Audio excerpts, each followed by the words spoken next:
Also, I am very pleased to see so many who have come out to always see for yourself, where you can hear for yourself and then think for yourself.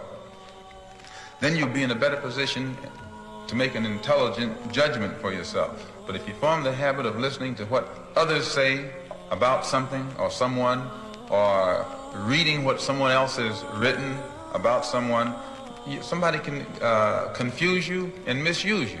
So as Afro-Americans or black people here in the Western Hemisphere, you and I have to learn to weigh things for ourselves. No matter what the man says, you better look into it. Example of why it's so important to look into things for yourself. I was on a plane between Algiers and Geneva, and it just happened that two other Americans were sitting in the two seats next to me. None of us knew each other, and the other two were white, one a male, the other a female.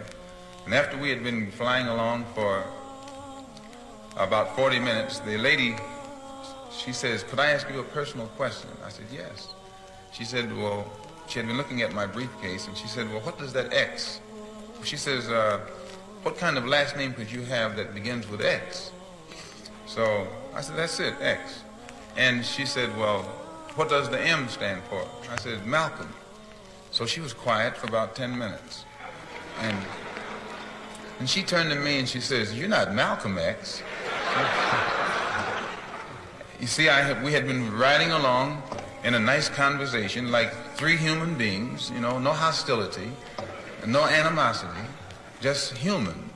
And she couldn't take this. She said, "Well, you're not who I was looking for, you know."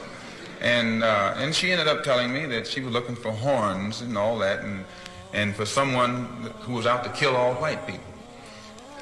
As if all white people could be killed.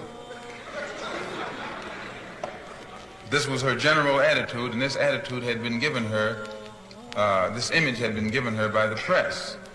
So before I get involved in anything nowadays, I have to straighten out my own position, and which is clear. I am not a racist in any form whatsoever. I don't believe in any form of racism. I don't believe in any form of discrimination or segregation. I believe in Islam. I'm a Muslim.